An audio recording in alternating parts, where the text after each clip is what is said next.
Welcome to Rewilding Love. This season is with a couple on the brink of divorce. This is episode 7, Mateo's insight around his bias. I may have just made the biggest mistake of my life. I don't understand where things went wrong.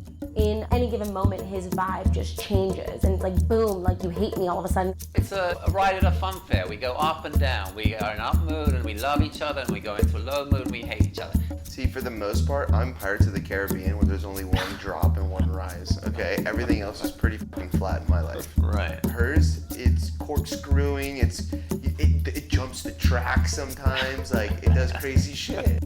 I'm not this monster. We want her to decide what to do about the relationship when she's on stable ground. I'm not saying that she would need to stay with him. And you just walked in the house and everything was cool and chill? Yeah, everything was cool and chill. It's like borderline psychotic. What if we could somehow find a way to make you poke-proof? I'd just rather not get poked. The emotion that came up yesterday that was really heartfelt, that's who you are. That's your innate natural state. That's how you want to connect with this world. That's the sweet spot. The rest is just stuff we make up. That was good. Some deep shit. Yeah.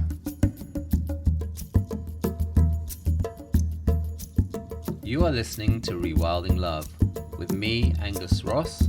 And me, Rohini Ross. Rewilding Love is a podcast about relationships. We believe that love never disappears completely in relationships. It can always be rewilded. Listen in as we guide a real couple back to their natural state of love. Relax and enjoy the show.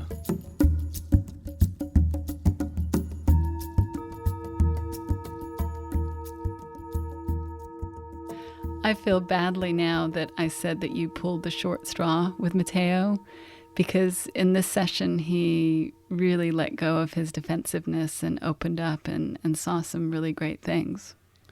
Yeah, no, I'm so proud of him. I'm so impressed with how he became so open to this whole experience and became really quite vulnerable. So yeah, you spoke out of turn. I did. There's one thing that was occurring to me this morning when I was thinking about you, was that because, you know, and it's kind of cool that you bring up the awkwardness issue, because it's kind of, I wonder, and I'm just curious about this, I'm not suggesting this is what's going through your mind with deference to separate realities. You know, you might have a completely different feel for what's going on. But there's that sort of, I kind of got a sense yesterday that there's a sort of even a sense, self-created limbo that you've created in this relationship, in the sense that I know that you talked about that, you know, you had the divorce papers, what was it, September? Yeah. And those are kind of like being in the background, they're on the back burner in a way. Yeah. So that for me was a kind of a bit of a red flag for the relationship, just because I'm like, wow, I wonder what it would be like to be the other party who's kind of like having to sort of walk around on eggshells. That would just be my spin on that. I would feel absolutely. like that's what I would feel like if I felt like Rohini had divorce papers and we're just like, well, we'll keep things as they are, but we'll see how they go. Yeah. I would really not like that. Yeah, That would be really awful for me. Yeah, absolutely. Like, Yeah. I totally screwed the pooch in that, but at the same time, it's kind of like I said, poking the Buddha, right? So the Buddha's going to be super calm and neutral, but after a while, you keep poking the guy, he might tell you blunt honesty, and that's what occurred in our relationship is, you know, I kept on getting poked, and it's just like, you know, I'm here in this straitjacket, not feeling well, right, and feeling lonely, and then out of outburst to get out of the shackles or whatever you want to call it, it was, this is how I feel. Yeah. I'm releasing myself, this is how I feel. I'm hoping that you can interpret this information the way that I hope, which is probably not reasonable to be like, someone tells you like, oh, I want a divorce, and you're like, oh my God, I'm totally going to be, you know, this dream person for them. I that was probably what my hope was, the best case scenario, but that's not real life. So yeah, I know that placed a larger burden on the relationship. Yeah. With a relationship, you're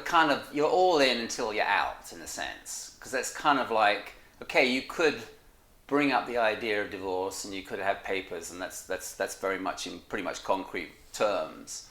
But it's kind of like, even now, within that situation, you could be all in until you're out. So when I say all in, you could be at least all in with the same level of vulnerability, or with a level of vulnerability that wants to sort of, like, there's a, you've actually told me that you want, it would be amazing if we could figure this out. And you kind of want that. There's a part of you that wants that. I don't know how much of you wants that, but I get a sense there is a part of you that wants that. So if you do that, then what have you got to lose then by being all in terms of how you show up and how you present yourself, but in a true and honest and vulnerable way? In terms of you being all in and you show up and you're totally your honest, vulnerable self without the defenses up. And the defenses are all about, I don't want to get hurt in this scenario. Mm-hmm. But based on what I spent a long time yesterday trying to point out this idea that you can't be hurt by her. Only you can hurt yourself. It's only your thinking that's hurting yourself in this situation. Right. I know that's like a really major thing to get a hold of, because I went through it. All the people I know have got into this understanding. They have to get through that big problem of flipping that around. Yeah. But she can't hurt you. Only you can create your own mental suffering. Mm-hmm. So that's the thing to get flipped around. But if you can show up and just be yourself without the defenses, because that must be quite exhausting to have to keep those defenses up all the time, I imagine. Yeah. It must be a burden to carry. For both of us. For both of you, definitely. Right. So and you might not stay together, you might get divorced, but what have you got to lose in the sense of like, yeah, I can show up and I'm just going to be my vulnerable self. I'm going to put all my chips on the table. This is who I am, and this is how I'm showing up. If that's not going to work, and if that's not going to work where I'm being my authentic, vulnerable self, then yeah, then maybe you're not right for each other.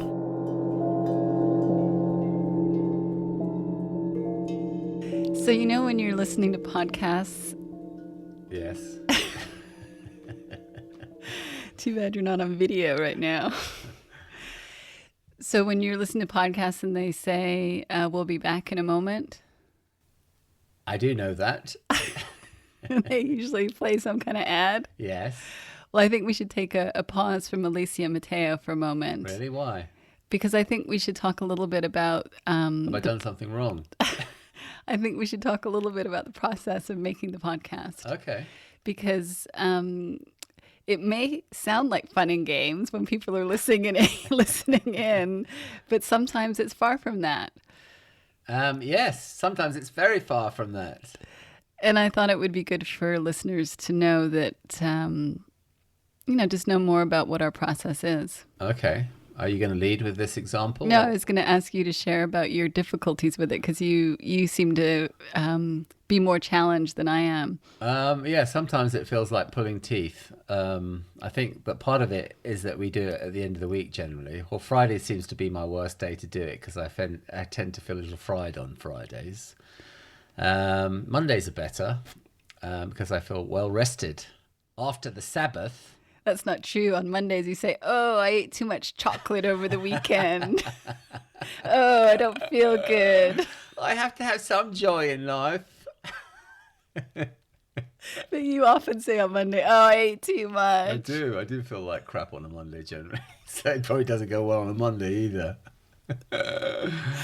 No, I think that sometimes I feel like I just don't know. It's I don't know why. I don't have a bit of a block around it. It's one thing to sort of sit down and have a conversation with someone in a living room or a bar.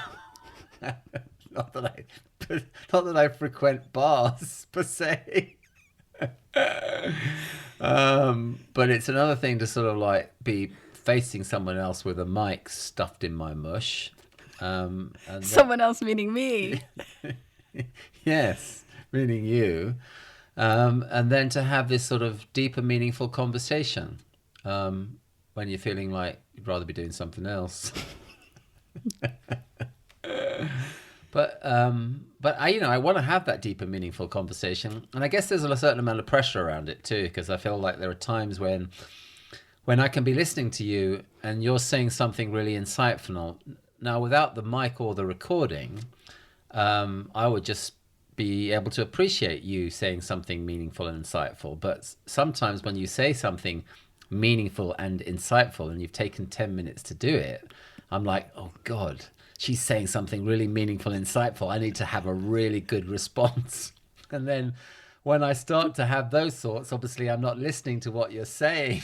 And so I might have missed 5 minutes of the meaningful and insightful because I've had to listen to 5 minutes of like, wow, that's really cool. And then there's another 5 minutes, oh shit, what do I say now? And if I say the wrong thing, it's like, oh no, that's all going to go up in smoke and we're going to have to go back to square one. But I guess we do have the luxury of maybe doing some creative editing, which maybe we're going to have to explore more. So I don't have to feel under so much pressure. I don't think I've ever talked for 10 minutes straight. I don't know. I think you'd be surprised. Certainly not saying something. I think, you're having such a good time that time just, flies by. Or maybe it just feels like that long in your mind. I don't know. Maybe.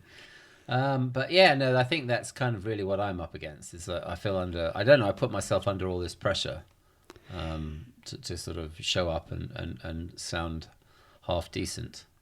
Well, I also think that we are being required to dig deeper in terms of our own understanding doing this podcast in terms of our relationship. Yeah, no, it's kind of like this is sort of parallel sort of lesson going on.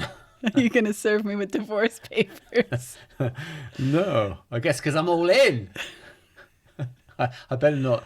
And that's the other thing. I have to worry about talking too loud because then I might, go an octave too loud and then upset the whole recording. It would upset our sound engineer. Yeah, our sound engineer wouldn't like that. So all these things to be mindful of. I feel like constrained. I feel like I'm in this little room with rubber walls. Not rubber walls. What are they? What is it exactly? I don't know. It's some kind of sound protection. I don't know. What is it? Sound. It's made of foam. I guess it is foam. It's grey foam. I feel encased, contained, constrained. It's not the ideal setup to be Angus. Having to sit still. I know, I don't listen. Exactly. Having to sit still and stare at my wife and look like I'm paying attention. It's too much pressure. So why are you doing it? Well, I like doing it. I like it when it works and listening back to it. I like the idea of a podcast. I don't know. It's just and obviously, ultimately, it's hopefully providing a service. People are going to be able to derive some value of this experience that we've had, and hopefully, we're going to be able to garnish it with some valuable teaching points. So yeah, on that level, I think it's a worthwhile thing to do. I don't know. I have struggled with the doing. But I've enjoyed the completion process. Well, I just wanted people to know a little bit about the behind the scenes, that it's not all, as what would Alicia say, rainbows and unicorns. Yes, it's not all fun and games. That's right. That's what I would say. And it does feel like a worthy cause, so we do hope that it's enjoyable for people. Yeah, it is. It does feel like a worthy cause and a good service, hopefully, to humanity on some level. And that will remain my compass point. So shall we resume now? Yes. Well, back to the section that we just listened to. I don't know if Mateo realizes it, but it really seems as if he's painted himself into this corner by threatening to serve the divorce papers to Alicia. You're looking at me very quizzically. How do you paint yourself into a corner? Isn't that a saying? Paint yourself into a corner? I think it is a saying. It can't be. It is. It's a very surprising visual for me to behold. It's a tricky situation where you make a mistake and paint yourself into a corner because you can't get out. Well, where would that have come from? Paint yourself into a corner. Some painter. I don't know. I've heard it. It just seems an unlikely thing for someone to do. Well, it's not a good thing to do. I guess not. There may be more. I don't know. It just conjures up an unusual image, but I'll go with that. I'll look it up, but I'm sure it's the it's same. like some sort of thing that decorators live in fear of. I think so. Okay. Do you know what I mean, though? Yes, he painted himself into a corner. And he's made this, very strong threat. And it's not helping rapport in the relationship. It's not improving the relationship. And yet it's on the table. So what else is he going to do? Yeah, he's painted himself into a corner. See, it's a good expression. It is, maybe. Yeah, I mean, it's as far from ideal, let's say. And Alicia must certainly feel like she's walking around on eggshells. But there was a little light at the end of the tunnel. I guess that my line of, I wouldn't say a line of questioning, the line of inquiry, as it were, was to try and sort of cajole him into putting himself in her shoes, which I think he got to that point. And I did notice quite a good degree of compassion come up in the cadence of his voice. So I thought that was quite heartening. Yeah, he definitely seemed to have some insight. And the other piece that I thought was really important that you were emphasizing that I think is a really great point, not just for this couple, but for couples in general, is the recognition that it's actually easier to be all in a relationship than it is to be one foot out the door. Yeah, I mean, I guess if I am to reflect on that, I would say that it must take an enormous amount of bandwidth to keep one foot out the door, because you've got to sort of maintain this stance. For him, it's a case of like, I'm going to wait around for Alicia to change, and then we'll be all good. And she's got to tiptoe around, making sure that she doesn't make the wrong move. But I imagine, for couples thinking in those terms, it's kind of like, yeah, they're going to not be able to be present in the relationship because they're going to be thinking about how to, make this all work, or how this isn't working, and how, what is my escape plan if it doesn't? And that must take up as I said, that must take up an enormous amount of bandwidth. So how do you be present, and how do you, be vulnerable, or how do you really be able to look for the good in the relationship when you're using all your creativity absolutely, in a sense, by trying to, figure out your exit plan. Yeah, and I can speak to that firsthand in terms of our relationship. There were many years when we were... Oh, really? I think you knew about this already. But where I was really working way harder than I realized I needed to, because my natural inclination and desire was to be all in and to have a relationship that I could be open and vulnerable and intimate with. But because of my own fear of intimacy and my own feelings of fragility, that I wouldn't be able to handle what might come up in our relationship by sort of keeping that door open or one foot out the door, it took a lot of effort and wasn't going with the natural impulse of what I really wanted to do. Right. So if you weren't painting yourself into a corner in that situation, what would you be? If you were a decorator trying to figure out an escape plan, what would you be doing? Digging a hole in the floor, knocking out some drywall? I would have been climbing out the window on the 5th floor, trying, and then realizing, I don't want to go down there. Maybe you could parasail or something out of there. Well, no, I wanted to be all in. Oh, okay, yeah, you did. Thank you. Well, in the next section that we're going to listen to, I really, really love what you did with Mateo in terms of opening up his eyes to bias that he wasn't even aware of. Yeah, let's see how that unfolds. You're kind of a little bit hot. Are you talking about my looks? Well, your looks and also your volume.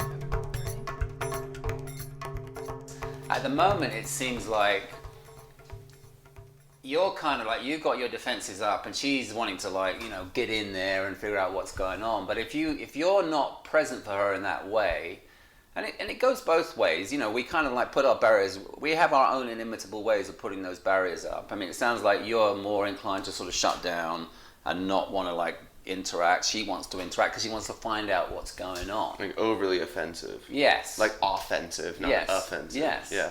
But you've basically, I don't think you've got anything to lose just by like, saying what's on your mind, but just having that sort of idea in your head that, it's better if I deliver this information neutrally rather than it's kind of like I'm just throwing a bomb here and then I'm going to walk away. Yeah. I mean, I think that's a thing that I have to learn though too, is like, what is the difference between what I perceive as a neutral way and then also what's the difference between, hey, I'm being poked, how much more neutral can I be rather than just giving this person the bomb that they're asking for? Yeah. What if we could somehow find a way to make you poke proof?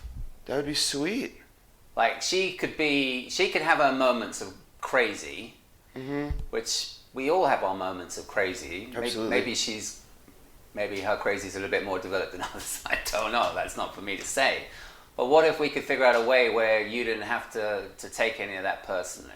You can be poke resistant, but also there's a sense of freedom in your head going on in your head at the same time.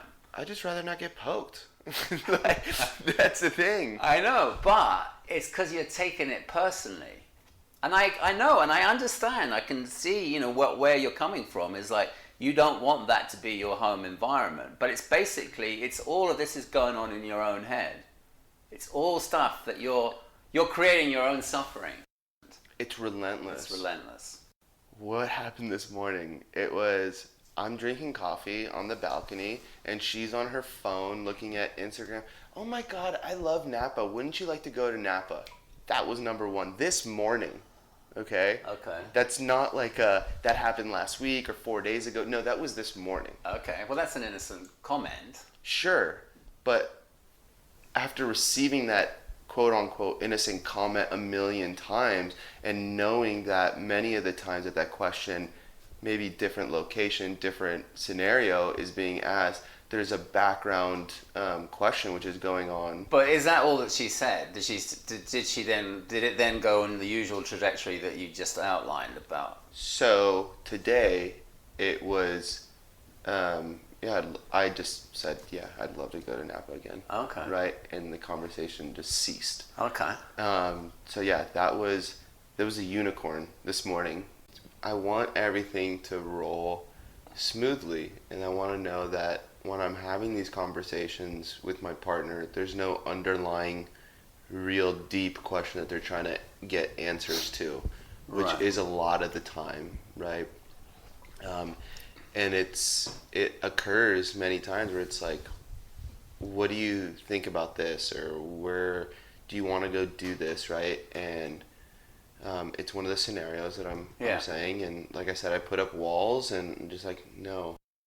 So for this morning, she made what could be interpreted, if we were a fly on the wall and we're not privy to all the other BS, in the past. She makes this innocent remark, and then you immediately go into sort of almost like that Pavlovian response of like, yes, this is the narrative that I'm familiar with, and I have my narrative that lines up with that. And so what our hope for this weekend was that is for you to show up with an open mind. So in a sense, that is a very narrow focus. We're really like asking you to sort of widen the shot and look at the whole picture. Yeah. And have an open heart. So it almost reminds me of there's a commercial that I was reminded of the other day years ago in England. It's so old, it's in black and white, but it was a really cool commercial, and it was for a newspaper, and there are 3 different shots, and it's talking about perspective. So the first shot is a close up of this skinhead running towards this guy with a briefcase, and he comes up with the guy with the briefcase, like, I saw the piece like this, and then the next shot is of a guy who's walking down the end of the street. It's a little bit wider, And he sees the skinhead running towards this guy and the guy puts up his briefcase, and this guy starts running towards him because he thinks obviously the guy's going to get mugged or something.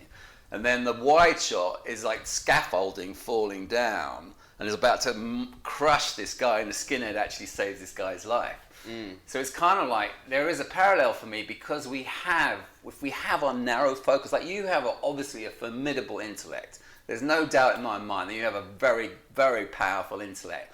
But the intellect is all about figuring things out, creating stories, like using all the data that we have stored away here as reference points for how things are going to unfold.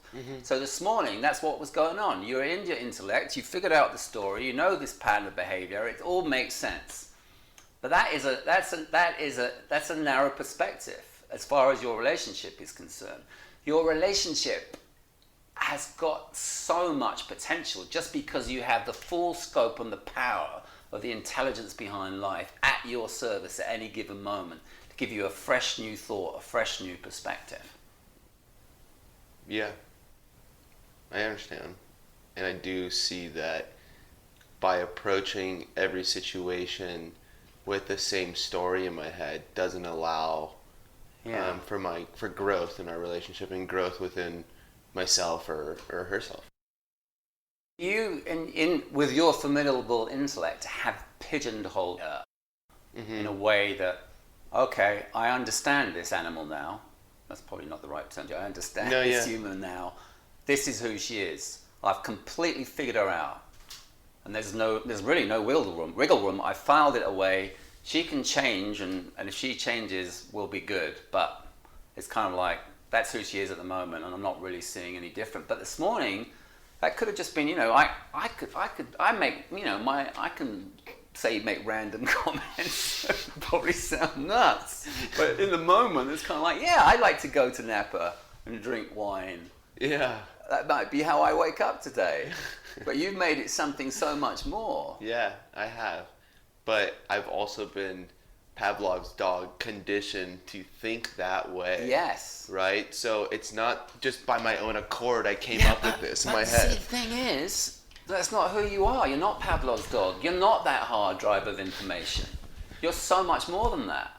Like that, the emotion that came up yesterday that was really heartfelt, that's who you are. That's your innate natural state as a human being. That's who you are. That's how you want to connect with this world. That's the sweet spot. The rest is just stuff we make up. I just love where you got to in this section with Mateo. I especially love, I don't know if you noticed it, but there was that, for him, a fairly long pause after you talked about how he had developed this narrow perspective on his relationship and that he wasn't seeing the potential because he was so caught up in his condition thinking about it. And then there was this pause and he finally says, I understand. I see by approaching every situation with the same story in my head, it doesn't allow for my growth in the relationship or the relationship to grow or something like that. I mean, to me, that was him seeing something pretty profound. Yeah, that was really quite a beautiful moment. And to be honest, I think I'd forgotten about that. He did seem, it would appear that he did really see something there. And that there was this long pause as the penny dropped. And I was actually, listening to that back, when I was harping on about the intelligence behind life and that you're so much more than the narrative that you've created in your conceptual mind. I was kind of anticipating, I didn't know what to expect. I was just thinking, is that going to really resonate with him? And I don't know if that gave him cause to pause. Cause to pause? Is that what you would say? Well, I'm saying it anyway. If that would give him cause to pause, whatever came out of that created a level of reflection that allowed him to see something differently, which I thought was really refreshing. Yeah, and what led up to that, I think, from what I hear when I listen to that, like the cognitive dissonance between you and him, because he goes from saying, she's relentless, it's relentless. And he's like, just this morning, you won't believe it. It was crazy. And I'm like, oh my goodness, what happened this morning? And she's like, what was it? I want to go to Napa. Do you want to go? That's right. And you were just kind of incredible. Like, is that it? It's like, I know I am sure I was expecting her to say something. I want to kill my mother-in-law. And so I think that example and your genuine, like, what? That innocent comment? What are you talking about? I think it really helped him see, like, oh, wait a second here. Because when you really, like, looking at the transcript or listening to that, it's like, what on earth did she do? Yeah. I mean, I guess that was the point where he suddenly realizes, I have kind of created this crazy narrative. Bless him. But he has, he's got a really good mind. He's created this really interesting story in which Alicia has very little room to maneuver outside the constructs and constraints that, in his mind, that's her identity now. Well, in a sense, it doesn't really matter what she does because he's going to see her through that lens. Yeah. Although, at some point there was a little glitch in the matrix and he's seen something new. I would say there's a pretty big glitch. Yeah, let's hope so. And then, leading into this next section, it seems like with him being able to sort of let go of that narrative about how annoying she is, how much she bothers him and keeps poking him, like as that sort of slipped away, he actually in this next section I think gets to kind of a deeper concern that's going on for him. Oh, awesome. Well, let's see what's cooking. There are also other scenarios, though, in our relationship where my heart has been very open.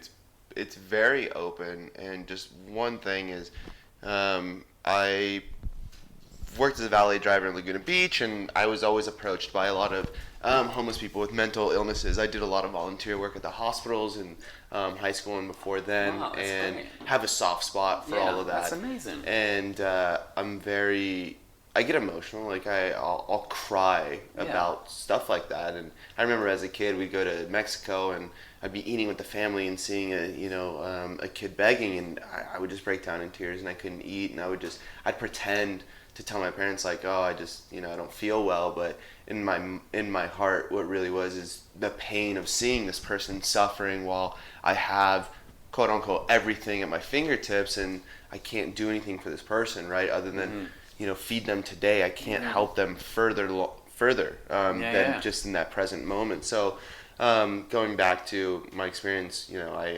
I dealt with a lot of homeless folks with mental illnesses, and I really developed this soft spot knowing that a lot of these people, it's not their own choices that have led them to that. I also had a friend in college who kind of came down with schizophrenia, so I knew that it was possible that their choices didn't lead them to homelessness. So I'm being very open, and the things that she had to say, which is what I brought yesterday, the ignorance, the blatant ignorance, really upsets me, and it gets me disconnected from the ignorance and the person who is spewing the ignorance. So there was times where she's just like, I'm afraid of all homeless people. They're all by choice. They're all criminals. And I'm there thinking, I'm like, wow, I've been touched so many times by someone's story. Like, how could you just be so narrow-minded and shut off like that? Like, it's not everyone's choice. Yeah, there's some people out here that made this choice to live this life, but the ones that I've come across, didn't, and they struggle every single day with, the story in their mind, right? And that sort of thing doesn't allow me to be open. I'm just expressing a different point of view of a soft spot, an open heart, and what I receive is very hard and cold, and with some regards like calculated, and it's been cemented in their mind that if you're homeless, you're a piece of shit, right? If you're taking a knee, you've got nothing behind you that you're, representing. All you're trying to do is portray negativity. If you think this way about how government is supposed to operate and protect its people, well, you're just an idiot, and you're not thinking like. So I'm very open-minded. I can understand, but when there's concrete very strong words used against, less fortunate or people that don't have the ability to have a voice, or those that are expressing a voice to, like with the knee, expressing a voice to, shed light on injustices, and you can't even see that other opinion. That's where the ignorance kind of is a very big turnoff for me. There's been so many times where I actually share my deep feelings and bring me to tears because of, like I mentioned with the poverty, right? And that wasn't, the response that I got wasn't even remotely close to what I was expecting or wanting in the moment. I don't know. So I listened back to that particular section, and whilst I would agree with, I guess what would be considered as Mateo's fairly liberal stance, I'm kind of curious about how Mateo is getting really hot under the collar about Alicia's judgment and being very narrow-minded. In a sense, we can also say that Mateo is being pretty judgmental and pretty narrow-minded about how Alicia is showing up in this relationship. Yeah, it's quite the juxtaposition, because it's beautiful to hear how big his heart is and how much he cares and how much compassion he has. But then that's juxtaposed to how cold-hearted he is toward her, which is really curious, just like you're saying. And it's a blind spot for him because he's judging her for being cold-hearted, yet his behavior and his actions toward her are very much unloving and uncaring. Again, not probably meaning to be, but that's how he's showing up.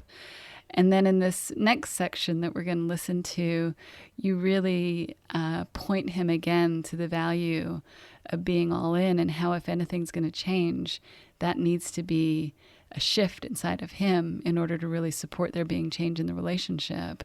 And I think that there's a connection between his judgment and his not being all in the sense that it's a coping mechanism to prevent him from being at risk for getting hurt. It's a way that he can be in the relationship but not be vulnerable in the relationship and not be at risk. Oh, the plot thickens. Let's have a listen. This situation at the moment is almost like, the analogy I can think of is like, you're in a spacecraft, your relationship's a spacecraft, you've gone into the decompression chamber to wait to get into the evacuation shuttle, and you're in the decompression chamber and she's in the spacecraft. And it's kind of like, that is the limbo land. And I guess for me, in terms of where I was going this morning, what have you got to lose? I mean, at this point, if there is a part of you who wants to remain in this relationship, then you kind of, like, for my money, you've got to put all your chips on the table. You've got to show up and be your true open-hearted self and see how she responds to that. Based on, hopefully, what we're doing this weekend, it's like, if you continue in this vein of being in the decompression chamber, it's going to be, you're kind of damned. Right. Damned if you do, damned if, it's like, you're kind of going to be stuck. I don't really see it going anywhere if you can't get out of that decompression chamber. And maybe the purpose this weekend is for us to help you facilitate an amicable divorce. I don't know. But if you, as you say, feel like there's hope, because it's like you said yesterday, you're a hopeful guy, you can't really continue in this vein.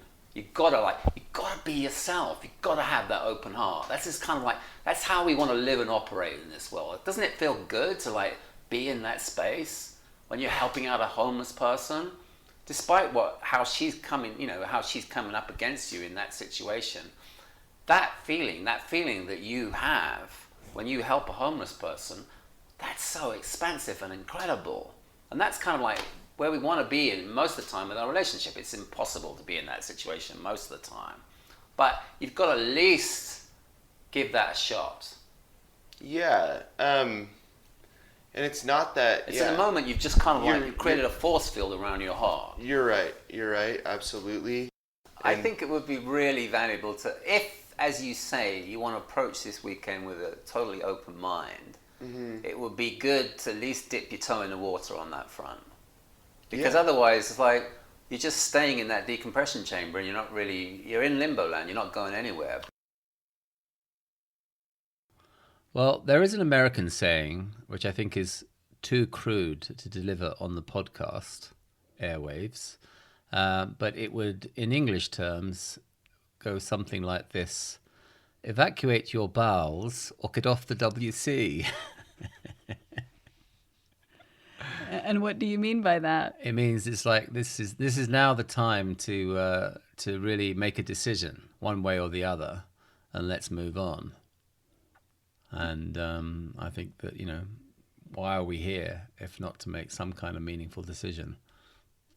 Yeah, I think it was great that you brought up the option. Like, are we here to help you guys have an amicable divorce? Like, let's land on one side or the other, rather than being in the, what did you call it? The evacuation chamber. Not the WC evacuation chamber. I know. No, I didn't mean that at all. Did I say? No, I said the decompression chamber. But we might have to rename our downstairs toilet the evacuation chamber moving forward. Well, anyway, close enough as far as I'm concerned. But this is a really important point in terms of what's going on in the relationship, that there's ambivalence as a reflection of state of mind, and it's actually much easier to have the clarity to go either way. And oftentimes it's really difficult to make a decision because there's a feeling of such high stakes. And I can understand when it comes to a marriage, it does feel like it's high stakes. It's a big decision. But at some point, what you're pointing to here is that at some point it's too painful to stay in the limbo land and not make a decision. Yeah, I mean, it is a big decision, and I don't think that really it gives anybody the right to sort of play around with it. I think that he is to an extent playing around with it, and it's it's causing a lot of suffering for him and Alicia. Yeah, and it also, to me, this state of limbo is indicative of a way to stay in the relationship without being intimate in the relationship. And, we do have the privilege of some hindsight here, so I'm not going to give too much away. But based on what we know, I can see more now about why this would, on one level, be, even though it doesn't feel good to Mateo, I can see why there's a level of comfort where he still has Alicia in his life, but he's not having to show up in an intimate, vulnerable way. Yeah, I mean, that would definitely be the impression one would get. It's kind of like he's created a level of safety. And limbo is a very good word to use it. It's kind of really either one way or the other. But he doesn't, he feels like he's kind of keeping himself insulated from harm. But he's kind of suffering in silence. Yeah. And so we next get to hear another one of your metaphors. We do? Wonder what that is.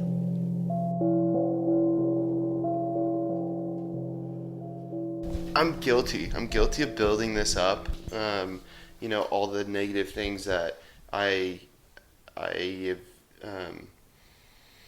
acknowledged in our relationship, all the negative stuff that has gone on and that I've stored in my mind, it has brought an even stronger narrative into my mind where I dislike a lot of things about her. It literally goes down to the way she drinks water, the sound that it makes, the way that she chews, the way her breath smells, anything annoys the shit out of me now. And I know that was built from there, and I know it's not right? If I'm gonna make this work, I can't allow these things to, really, but it makes me so angry, I'm sitting on the couch and I hear her eating a chip, and it drives me insane. And I think to myself, and I'm like, okay, are you being rational? what if it was someone else on the couch eating a chip? Are you going to react the same way? Yeah. And I've come down to it's like, no, you wouldn't, because hopefully that other person didn't put you through all the shit this person that's currently eating a chip, right, put you through. And I worked on that.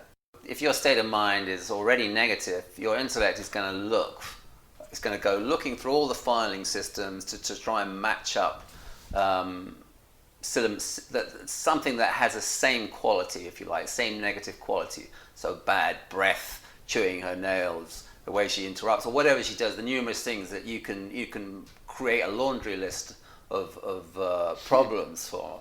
It's kind of like, it's like fuel looking for the most inflammable material to grab a hold of. And any one of them can flare up at any moment.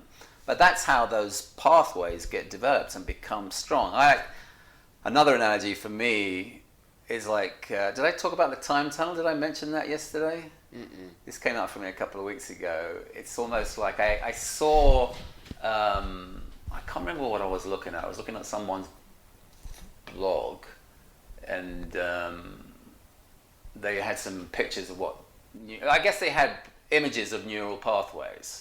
And it looked like all these tunnels to me, like, we developed these neural pathways, and then I equated these neural pathways as being like the stories that we create for ourselves. Some of them are happy stories, some of them are sad, some of them are actually terrible. But we create these stories and we create these pathways. And then to me, they just look like time tunnels, should I say. And then I had this memory or recollection of this show that I used to watch when I was a kid called The Time Tunnel. I don't know if they've remade it. This is like back in the 60s. There was this top secret. It was so hokey, and it would be so crazy to go and look at it now because it's probably so badly produced. But it was this top secret government project, and I think, if my memory serves me right, the government were going to pull the funding, and so the scientists were under the gun to see if it worked or not. So they actually ended up trying to sort of like be a bit reckless about their pursuit of developing this technology. Anyway, so they would walk into the time tunnel and they'd get sucked into a point, usually in the past, but it could be the future. And it's kind of like, yeah, that's how our mind works with those neural pathways. There are these really, some of them are really strong, powerful, and compelling, but we have these stories that we've created over years, and that something happens and our brain is actively looking for some sort of reference point to line up with it. And then we get sucked into the thought process, sucked into the time tunnel. And usually with us as human beings, we get sucked into the past. Mm-hmm. And our intellect's like, oh yes, that lines up. We can file that away under being abused as a child, or her picking her nose or whatever it is. And then it just forms these just really strong narratives that are just so hard. They're like a gravitational force pulling us into them. Yeah. But it's all made up. It's just something that we hadn't experienced in the moment, that we just created a narrative. And a lot of the time there is very much an illusionary quality to it, but a lot of it is very misguided. Yeah, absolutely. Based on our low mood. Yeah. So if we start mistrusting our thought process when we're in a low mood, we're definitely going in the right direction. So you're absolutely right, and she notices it too. We'll be having a fun moment on the couch just laughing, and then all of a sudden she sees my demeanor change, and it's because I'm sucked into the, hey, yeah, we're having fun, but fuck, I remember that one time we were having fun and all of a sudden it blew up and it was shitty, right? So now I'm going to shut down. And yeah, for sure, that happens. But how do I remove the association of, something as simple as her breath, or the way that she drinks water, or the way she, to not really pull me back into a dark place where it's like... first thing I do... Right, because what happened, I'm sure, is we were in a really pissed off mood. I was bummed out, and I heard her drinking water, and that was just one more thing that annoyed me in that moment. So now anytime that she drinks water, I associate that feeling in that moment with the sound of her gulping, right? So how do I disassociate her gulping with that scenario or that memory? once we get a hold of this understanding, we become better equipped in the moment. I'm not saying that I'm human. I have moments where I just I have my blind spots, completely goes over my head, this understanding. We just get better equipped just to see that, yes, I'm not going to get on board that train because I just know it's going to lead me to rack and ruin, or it's going to lead me towards suffering. It's like that point I made yesterday about the vertigo, the fear of heights. It's like once I kind of had that experience and realized that I don't have to jump on that train, I don't have to go into that time tunnel, then it's kind of almost diffuses the situation. Well, it certainly did for me. But then when I had this experience where I was going into my old narrative about how she's a pain in the ass and why did I ever marry her, I thought, oh yeah, I can do the same thing here. And I did. And within minutes, I was happily walking the dog along the trail. And I'd let go of that, all the story that has that physiology with it. And you just walked in the house and everything was cool and chill? Yeah, everything was cool and chill. It's like borderline psychotic. Right? I mean, come on. It's crazy. It is crazy.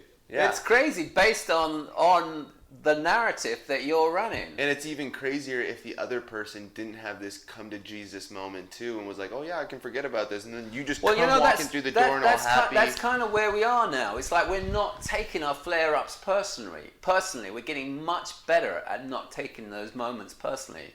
It's just, I'm just taking my thinking. I'm feeling my thinking in the moment. I she did, I can't even know what she did. She did something that pissed me off. My thinking, my time tunnel thinking got activated and I got really upset. And then I just remember, yeah, it's just stuff I made up at some point in my life that if I really engage with, I'm going to, it's just it's going down a rabbit hole that's it's never ending. Just gets deeper and deeper. And the physiology, the low mood that comes with that just gets more and more amplified. Well, it seems like Alicia has become a magnet for Mateo's low moods. But I do really appreciate that he recognizes it's a little crazy for him to be so angry about the sound of her eating a chip or drinking water. So there's definitely some insight there. But I love the comment that you often will say, Angus, about how low moods go looking for something to hang themselves on. Yeah, it's kind of like low moods. They kind of behave like fire looking for oxygen. They're looking for some inflammable material, or what they believe is the most inflammable material. And in Mateo's mind, Alicia is that inflammable material. He's convinced of that now. So for all of us, we can recognize that when, I think if we look at our own experience of a low mood, when we're in a low mood, we will look outside of ourselves to try and find the cause of that low mood. We don't often look inside and realize that it's coming from within. Yeah, and that's the big pivot, isn't it, in this understanding, is that, our old way of being was to, as you say, look for something else to hang it on, something else or someone else to hang it on. And the intellect really just goes looking for a fall guy. I mean, that's what the intellect does. It's trying to figure out what the hell's going on here. I need a reason to be feeling this way. Oh, lo and behold, it's my nearest and dearest. And the thing with looking outside of ourselves, when the intellect does that and it finds something to hang it on, it doesn't help us on any level because it makes us a victim to whatever that situation is. So Mateo, in that scenario, is a victim to Alicia eating a chip. He's a victim to her drinking her water. It's really disempowering. Or the audacious suggestion of going to Napa. But when we realize that that's what's going on, then we get better at not trying to hang our low mood on something and realize that we just simply can't trust our low mood thinking when it's happening, that whatever those thoughts are running through our mind. And he is recognizing that for himself, which I think is huge. He's recognizing that for him to be enraged by the sound of her eating, that doesn't make sense. So he's not trusting his thinking, but there's a whole bunch of other low mood thinking that's going on that he is trusting that hasn't quite reached that threshold of him realizing, oh, I shouldn't be trusting that either. Yeah, and obviously, ideally becomes an indicator of our state of mind, and in this case, it's obviously gone south. So for everyone, as a general guideline, our feelings let us know when we can trust our thinking, when we can, and when we're feeling negative, when we're feeling badly, it means that our thinking's distorted, and we'd be better off not trusting what it's telling us. Yeah, so when my wife is munching a little too loudly on the corn chips, and I want to go and get out my Smith and Wesson, that might be a suggestion that my mood has gone south and my state of mind is not in a place where I'm going to make the most rational decisions. Well, for you, it wouldn't be me munching on corn chips. It would be me munching on my cuticles. Oh, yes, that would be me in that scenario. In this next section, Mateo is really seeming to grasp what you're saying, but he's in that space of, well, how do I not take it so personally? How do I not get upset? How do I get into this more balanced place? And as you and I both know, whenever those how questions are present for our clients, it means they haven't seen something clearly enough yet. We can't give them the answer to the how question. They need to see it for themselves. Yeah, it's kind of funny, isn't it? Because, everybody is going to ask that question. Everybody wants the magic bullet. Everybody wants the how-to and the process and the technique. And I guess they get so frustrated asking that question. Eventually, they have to kind of figure it out for themselves. So we just have to sit there and twiddle our thumbs and wait for the penny to drop. Well, he really saw something here. Let's listen. He did, yeah. I do understand. I'm trying to play it in my head how I would handle a situation and get over it, because I do want to get over it. I don't want to smell someone's breath and just overcome with this feeling of hatred, right? That's not comfortable for me. You have to somehow listen beyond the intellect.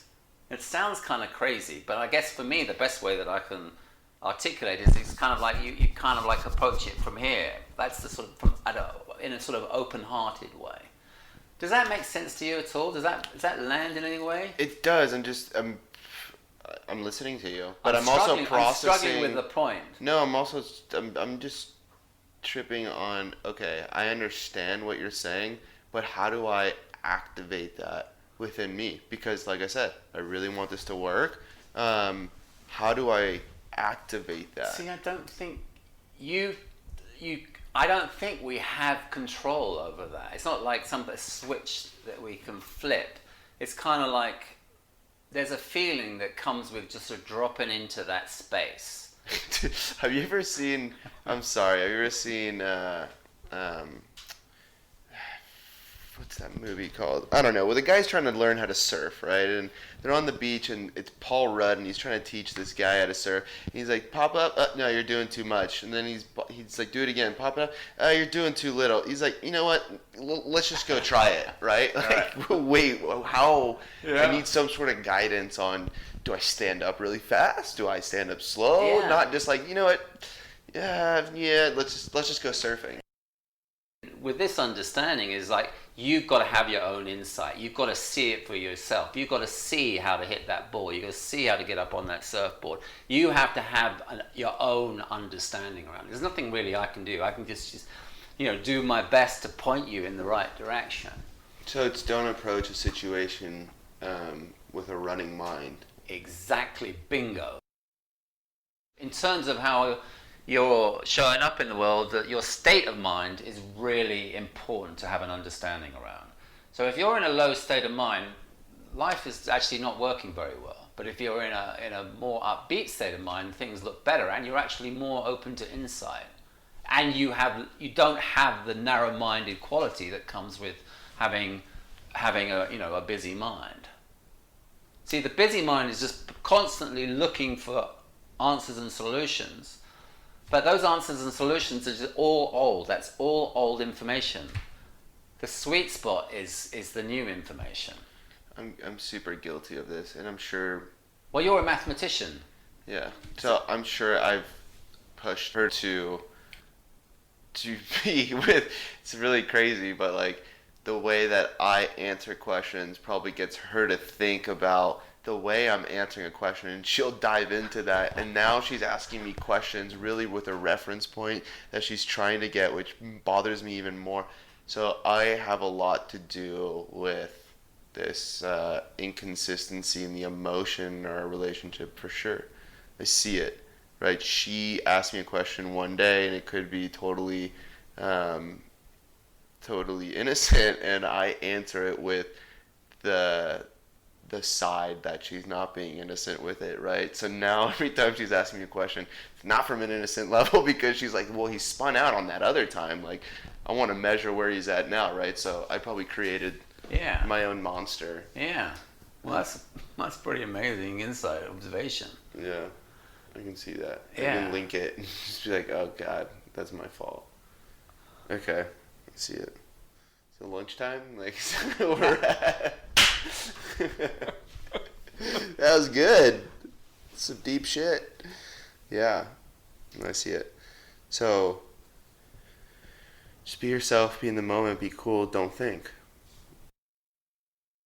Obviously, it's hard to not think. We were thinking machines, but more a case of like looking at the state of our mind. Are we in a low state of mind, or are we in an up state of mind? And generally, if we're in a low state of mind, it's because we're kind of like tiring ourselves out up here, trying to figure things out. So then it would be also helpful to know when you're in a conversation with someone what their state is, whether they're high or low, because that should kind of also dictate how a conversation should go. Possibly. Right? I think it's more a case of just being able to judge what state we're in when they're. Well, it doesn't really matter what state of mind they're in. If our mind is dipping into a low state, then that's good enough for us to sort of like maybe not engage at that point. But I feel like you've seen something. There must be. Do you think this might be a good place to stop? Yeah, I mean, I understand what the underlying vibe and approach should be, which is open-mindedness and not reverting back to prior outcomes. Yeah. Are you blown away, or am I blown away? You're like, holy shit, yeah, that's good. It is good.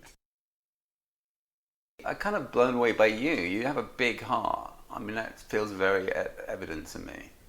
Just just as I said, in the way that you initially showed up, you're very open. So no, that's kind of like, that's your natural state. That's your essential nature, is to be open.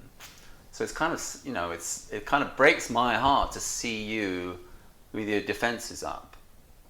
And it breaks my heart to see her with her defenses up, because she's also leads with her heart. Yeah. That's the shitty part, is that I've also cultivated that walking on eggshells and closed off and asking me dumbass questions. That's all something that I cultivated, and they see that. Those walls were built up and fortified during those moments, because it was a lot easier to do it then, because we were in low moods, right? So we built these walls during a low mood period. Yeah. And they really got fortified, those channels that you're talking about. So now, even when everything's supposed to be cool, we're still reverting back and getting sucked into that path, or that tunnel, that strong, channel. So I do see that. I just hope that. I mean, I think acknowledging it definitely helps everything. I'm just really hope that I can take this mental process and remind myself of, hey man, like, you're in a low mood right now, probably not good to be talking about this specific thing right now, because you're going to create a really strong channel in a bad time, and it's not going to help you in the future. Yeah. Which makes sense. This is one of my favorite segments of this whole podcast so far, because it's just so exciting, heartwarming, thrilling to witness someone having an insight real time. And for Mateo to go from not knowing, asking how, to all of a sudden like, oh, this is not about the intellect. This is about me not thinking. This is about experiential learning. And then from there to see his thinking more clearly and to recognize like, oh, all of this bias that I've had running against Alicia, that's my thinking. Like I've been the one that's reacting from that place. And of course that's had an impact on the rapport in our relationship and an impact on her. Like that's what's going on, and his level of responsibility. And, I just loved it. Yeah, no, it was it's really fun to listen back to that, and I can remember actually. I feel like when he turns to me at some point because he realized that that I've seen something in a sense. I think what I started to see in that moment was I could see the compassion that he was having for Alicia finally, and that was a really beautiful moment. And I loved that surfboard analogy, as a demonstration of, in his mind about how, he has to let the thinking go, and he just has to, it is, as you say, it is an experiential learning, and he'll figure that out in the moment moving forward. And that's the rewilding in action. That's letting go of all of that learned conditioning and coming back to what is natural and true to him. Yeah, absolutely. And that there, the compassion is his essential nature. And that's, it's such a beautiful thing to see. And that's what happens to all of us. And that's why this journey is so beautiful to witness with people and to be mentors and guides along the way, because it's really about them letting go of learned conditioning that isn't who they are. And they can't let go of it when it's invisible to them. But as soon as they understand that it's there and they see it, then immediately it falls away. Yeah, and you just see the honesty, and it's so refreshing. In the next section, Mateo starts to put the dots together in terms of the importance of having an open mind and how that's going to impact really all areas of his life. Yeah, and I guess also we go over some of the more practical things that he can do to slow down. The only time that I really unwind is either when I'm cycling or when I'm surfing. Like I'm really thinking about when do I just release and say like fuck it, right? Like at work, I'm working. I'm definitely calm, but I'm working. And when I'm home or playing golf or like hanging out with a friend, we're talking about work or talking about career-oriented goals, and right. So that's not true hanging out and just like being one with yourself. And I would say the cycling and the surfing. Yeah, and then when I'm at home, unwinding, smoking a joint and sitting on the couch and watching TV isn't the kind of fulfilling. That's kind of checking out. Yeah, so the surfing and the cycling is definitely huge, but the problem is I haven't done either in a long time. Like I used to surf all the time with my friends, but no one lives in the area, and I'm petrified of sharks, so I don't go in the water by myself because I'm not stupid, right? It's better to bring people with you to the water than go alone. It increases your chance of survival. That's my mentality. And the cycling, I haven't done it. I moved away from where it was very easy to, get lost in the cow pastures, and they had really cool roads where you could just ride forever. All I was getting at is that, it's important to just see the value in giving the intellect a break. And that's one way that I'm sure that you do it, through the cycling, through the surfing. And once you get eyes for that, you can see how that when you come home from work, your intellect's still like, trying to process what's going on. Yeah. And that's not valuable at all within the context of a relationship, if you can identify that this state of mind is not conducive to a healthy connection at this point in time. It usually takes me like 3 hours by the time I get home to be able to have the ability to even sleep. I just need to just chill out. Please don't ask me so many questions, and I just need to like hang out. But that's again, that's a story that I've also created in my mind, right? I put that burden on myself by approaching my home life with that thought process. Yeah. So I do have some things that I probably should be doing more, which I'm gonna join like a surf group or something. But those are really the moments of like meditation for myself to be able to really like clear my mind. I know that I've been missing some sort of meditation and some inner peace within me, and it frustrates me about the surfing thing, because that was such a big part of my life. Even though I'm not good at all, I'll go on the record and say that I'm not good at surfing. I just liked paddling out there and just being in the ocean. Well, that sounds like, you know, your wisdom telling you that this is something that is important to do, because, you know, we can't really just we can't run on our intellect the whole time, because it's just we're gonna burn out eventually, and the burnout probably is in the relation. I don't know to what degree that's responsible, but I would say that if you're constantly, the machinery is constantly running, it's gonna be exhausting. Yeah. You just need to have time and space to just like unwind. Yeah. And then in those moments, that's when, you know, fresh thought comes in. You kind of pull back, you see the wider picture. Yeah. You're not narrow focused. Yeah. The meditation point is the wider perspective. And it's crazy because that's exactly how I felt when I would go on a ride. I'd feel so enlightened when I got back. And when she and I first got together, I was in that headspace of just information just coming to me, and I wasn't overthinking anything. And now it's become, you're right, I let information come to me, but I learn from it very quickly, and then I don't let any more information come to me from that source, because I already have it played out how it works. Right. So now but do you see the value as like there's infinite possibilities coming from that space? Yeah. Rather than like, oh, I've got this bit of information, I'll store this away and figure things out from there. It's like, whoa, but there's so much more. And in a sense, there's so much more in terms of how you will deal with your relationship. Mm-hmm. You can look at your relationship from that point of view. Yeah. I've kind of taken this information, figured things out, and now I understand my relationship. But in actual fact, my relationship has got no end of possibilities. Yeah.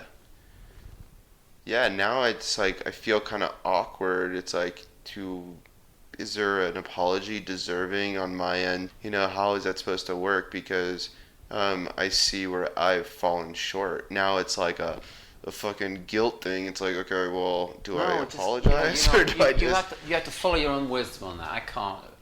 It would be inappropriate for me to guide you in the sense that you have a really big heart, and you just got to trust it and follow it. Yeah. Because it's really, I mean, it's beautiful to see, for me, just to witness anybody who drops into that space. When you dropped into that space yesterday, that was phenomenal. When you dropped into that space when we arrived, like, here's a guy who's like really open, like doesn't really have much, you know, running on, you know, what it means to, like, you know, embrace another human being. It's just like, you'll be guided by your own wisdom on that. And the wisdom's not really coming up from the old information, the wisdom's coming from here. And the more you trust here, we get better off. We're all, you know, me too, the more we trust this space, and I use the heart because it's kind of emblematic of being open, that's where the gold is. Whether that's in a relationship with anybody. Mm-hmm. Like you having that sentiment towards a homeless person, that's coming from that space. You seeing her essential nature coming from that space. And it's beautiful. I mean, that's really, if we allow that to be our North Star, I feel like we're good to go. Yeah. And that's, you know, when you have those moments on your surfboard or on your bike where you're not thinking, that's like, that's fertile ground for the insight to come in. But it becomes a reference point to see, yeah, look what happens when I'm in a relationship that feels like it's starting to break down, whether that's a work relationship or a personal relationship. It's because the intellect is like constantly running, trying to figure things out. And it's usually breaking down because you're in a low mood and you're allowing it to take more effect than the weight that you should really be putting on it. Yeah. Yeah. You get it. Cool. I think we should stop. Cool. I really appreciate how in this segment, Mateo was recognizing the importance of having a relaxed and open mind, and he recognized the activities that fostered that experience for himself, and he saw how he hadn't been allowing himself to do those things that really let his mind unwind and relax. Yeah, I thought that was brilliant. And I'm sure in the moment, what I thought would have been really brilliant was that we got to this point where he's asking me about formulating an apology. And I must have thought that that must have really provided me with concrete evidence that he's had some kind of meaningful insight. And maybe we're even on the home straight now. We've certainly turned a corner and going in a very positive direction. And I love the fact that sense of compassion that I recognized in him was probably eliciting this feeling of guilt that, you know, that he was starting to come to terms with about how he's been showing up in the relationship. Well, you don't want to get too optimistic because you haven't heard my session with Alicia at this point. Okay. And we were going in a different direction, shall we say. Oh, interesting. Oh, okay. Well, I await with bated breath. But I hear what you're saying in terms of the guilt. Like, for me, that's a wonderful demonstration of how, from one level of understanding, he didn't feel guilty about how he was behaving at all. And then he has this shift in understanding in this session with you, and all of a sudden, from that level of understanding, his conscience kicks in, and he naturally feels a healthy guilt about that. And it's not something that's bad or wrong. It's actually him being more connected with his conscience and more connected with his internal wisdom. And that's guiding him. That's what's saying, hey, maybe there's an apology needed here. Yeah. And you can sense how the tension has lifted and that he feels, it's the feeling that's just so beautiful. It's like, where we started, where he was really in a place of very deep judgment. That seems to have evaporated to quite an amazing degree. Yeah, now he also is aware of how he can continue to support himself, how he can allow his mind to relax. It sounds like he has quite a lot of responsibility at work, and he's taken that on, and so he hasn't been practicing self-care in a way that really allows him to decompress. Yeah, I guess one has to conclude that that's so obvious that he has taken on extra responsibilities and he hasn't been looking after himself in that way.